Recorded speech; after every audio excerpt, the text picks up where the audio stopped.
Ini adalah patung Liberty.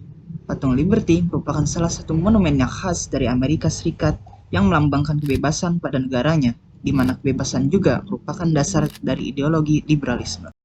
Namun, masih banyak orang yang kurang paham dan mengerti tentang apa itu liberalisme. Sehingga, pada hari ini saya akan mewawancarai beberapa orang mengenai liberalisme.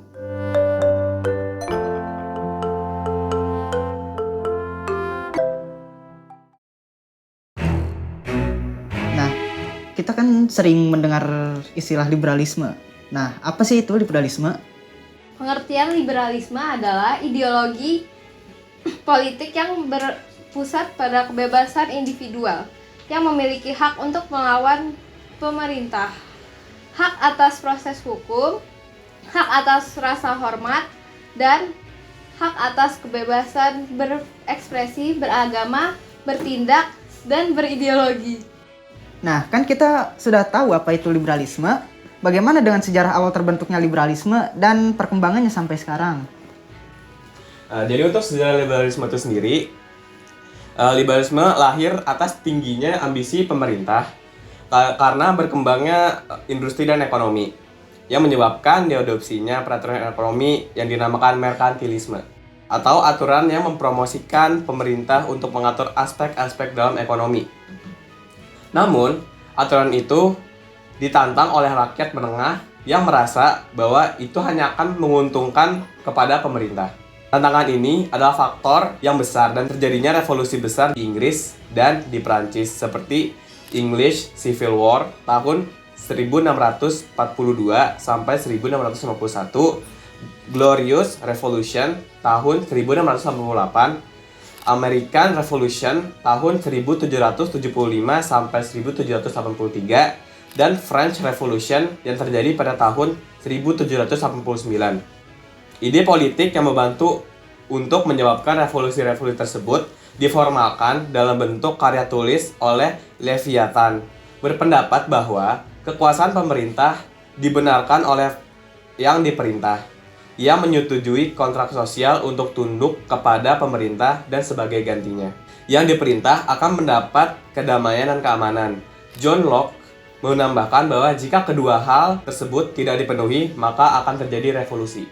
Jadi untuk tujuan liberal, di awal perkembangannya adalah untuk membatasi kekuasaan pemerintah dan menjalankan pemerintah berdasarkan asas majority rule, yang dinamakan pemerintahan dijalankan oleh rakyat, di mana alat untuk mencapai pemerintahan ini adalah dengan cara melakukan pemilihan legislator dan kepala pemerintahan secara berkala. Jadi pada akhir abad ke-19 ya, akibat yang tidak terlihat dari revolusi industri ya di Amerika Utara dan Eropa menyebabkan kekecewaan atas sistem liberal klasik ya.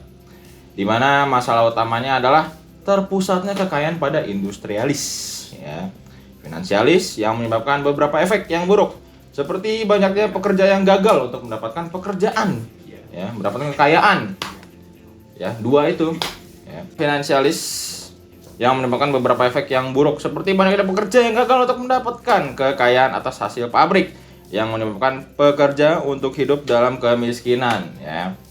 Dan diperluas sistem produksi barang dan jasa yang menghasilkan banyak barang dan jasa, namun orang-orang tidak dapat membelinya, sehingga menyebabkan pasar-pasar menjadi tersaturasi dan menyebabkan pasar-pasar untuk berhenti beroperasi, sehingga menyebabkan depression. Liberalisme modern dipimpin oleh filosof-filosof seperti Thomas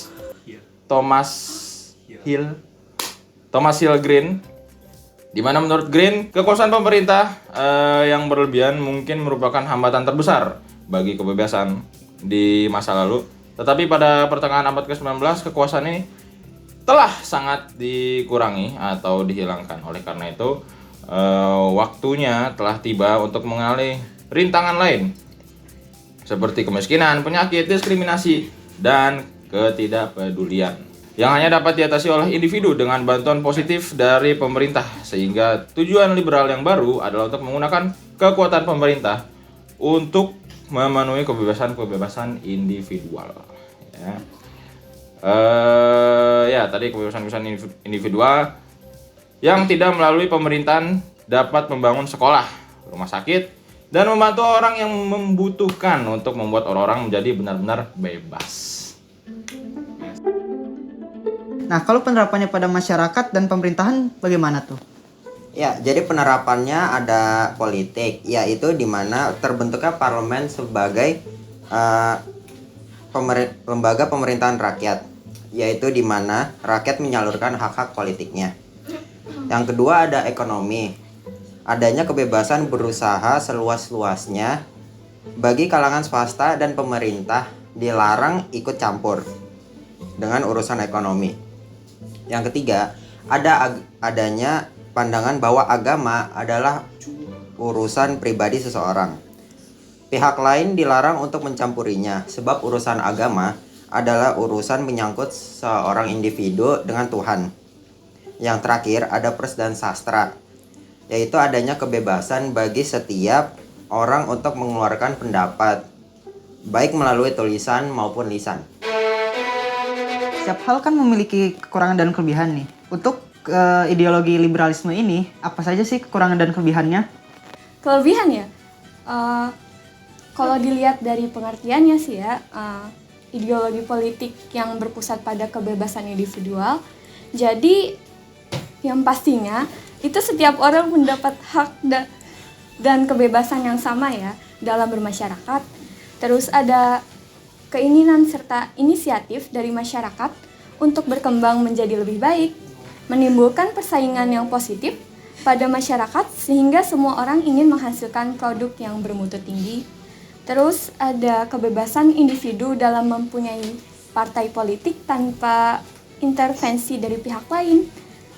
Terus ada pers memiliki hak serta kebebasan di dalam memberikan kritik tajam terhadap pemerintah, tentunya dengan batasan serta etika yang berlaku. Adapun kekurangan dari ideologi ini antara lain, pihak-pihak yang mempunyai sumber daya itu cenderung melakukan eksploitasi para pekerja sehingga menimbulkan kesenjangan sosial di masyarakat. Terjadinya monopoli terhadap masyarakat golongan kecil, kebebasan pers tersebut seringkali dimanfaatkan oleh pihak-pihak tertentu untuk mencapai keuntungan. Timbulnya persaingan bebas sehingga pemerataan pendapat di masyarakat itu akan sangat sulit untuk dicapai. Munculnya kelompok-kelompok masyarakat yang menganggap dirinya itu lebih tinggi derajatnya dari masyarakat lain atau sebaliknya. Sekian untuk wawancara pada hari ini. Kurang lebihnya mohon maaf. Wassalamualaikum warahmatullahi wabarakatuh.